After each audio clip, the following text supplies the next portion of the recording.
Saudari-saudaraku yang terkasih, berjumpa kembali bersama saya Inspirasiku di Antara. Renungan Harian Sabtu 20 Januari, Pekan Biasa yang kedua. Semoga kita bersama keluarga dan komunitas kita selalu dalam keadaan baik, tetap sehat dan bersemangat. Marilah kita mengawali renungan kita hari ini dengan tanda kemenangan Kristus. Dalam nama Bapa dan Putra dan Roh Kudus. Amin.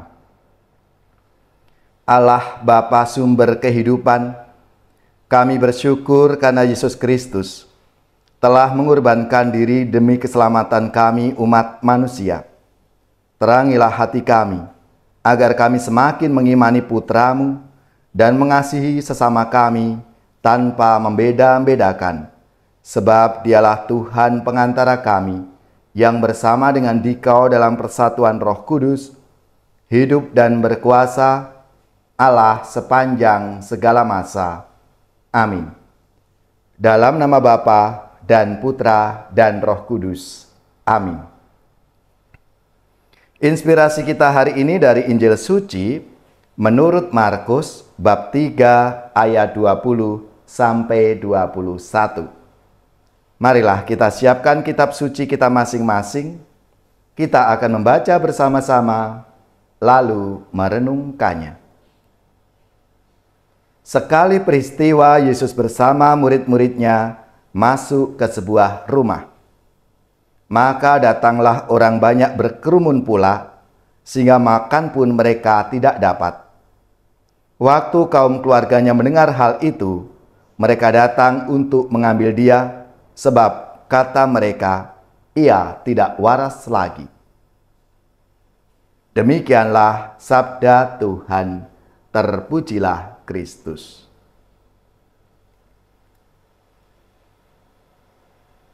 Saudari-saudaraku yang terkasih, sabda Tuhan hari ini sangat pendek, hanya 2 ayat, dari Injil menurut Markus bab 3, ayat 20 dan 21. Dalam kisah Injil yang singkat ini, kerabat Yesus agak gusar terhadapnya. Mereka menganggap dia sudah gila, tidak waras lagi. Mungkin karena dia dianggap sudah tidak peduli dengan dirinya sendiri, kerap melewatkan waktu makan dan hanya untuk sibuk mengurusi orang lain, sehingga tidak punya waktu untuk istirahat. Atau dia dianggap gila karena seringkali berkonflik dengan para pemimpin agama dan malah sering terlihat menikmati waktu bersama para pendosa, pemungut cukai, pelacur, penderita kusta, dan orang-orang yang dibuang, yang sudah dianggap masyarakat sebagai sampah. Tapi Yesus bergaul dengan mereka. Saudari-saudaraku yang terkasih, dalam pengalaman Yesus kita melihat bahwa bahkan orang-orang terdekat pun bisa gagal memahami apa yang dia lakukan. Maka setiap pengikutnya yang mau berjuang bersama dia tidak boleh berharap bahwa akan dikagumi, akan dihormati, dan dicintai sebagai balasan terhadap segala upaya baik yang dilakukannya. Sejak masa hidup Yesus dan seterusnya, setiap pengikutnya yang sejati telah menghadapi kesalahpahaman, pertentangan, dan bahkan kekerasan verbal dan fisik. Mereka bahkan ditolak, bahkan mau dibunuh. Hal-hal itu kadang-kadang datang dari dalam komunitas Yesus sendiri. Dan Yesus mengalami hal-hal seperti itu. Apalagi kita. Saudara-saudariku yang terkasih, menjadi pertanyaan permenungan bagi kita semua, siapkah kita menghadapi konsekuensi-konsekuensi itu? Karena kita bersama dengan Yesus, karena kita menjadi murid-murid Yesus. Dan pernah dalam sabdanya sendiri Yesus mengatakan, karena namaku kamu akan dibenci, kamu akan dikucilkan, akan ditolak. Sudah siapkah kita?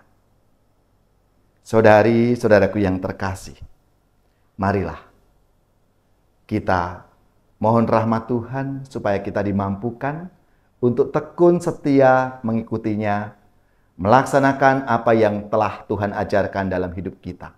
Sehingga meskipun banyak tantangan-tantangan, pertentangan-pertentangan yang kita hadapi, kita tetap terus bersama Yesus untuk mewartakan kabar gembira, mewartakan keselamatan, dan juga menjadi saluran rahmat berkat dalam hidup kita lewat perbuatan-perbuatan baik yang kita lakukan.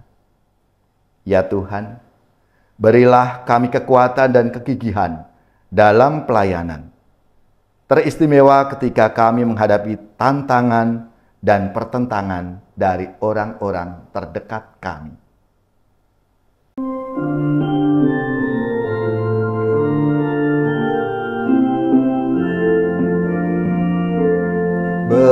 Bermadalah kita meluhurkan Tuhan, sorakan haleluya.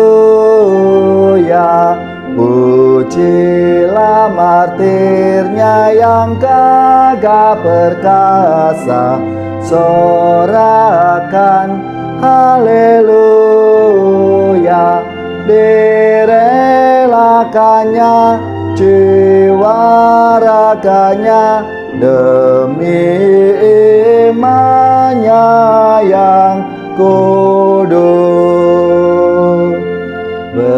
Berjayalah kini engkau dalam surga, sorakan haleluya. Mendapat ganjaran mahkota abadi, sorakan haleluya.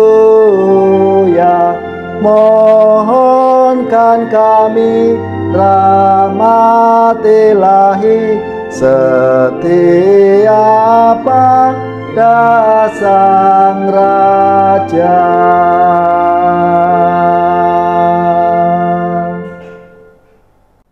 Saudari-saudaraku yang terkasih, marilah kita mengakhiri renungan kita hari ini dengan mohon berkat Tuhan dan kita akan menerima tugas perutusan.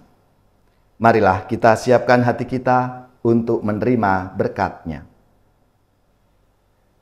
Semoga saudari-saudara sekalian, keluarga-keluarga dan komunitas kita, orang-orang yang kita doakan, mereka yang sakit, yang menderita, seluruh tugas, belajar, pekerjaan, usaha, serta karya pelayanan kita dibimbing, dilindungi dan diberkati oleh Allah yang Maha Kuasa, Bapa dan Putra dan Roh Kudus. Amin.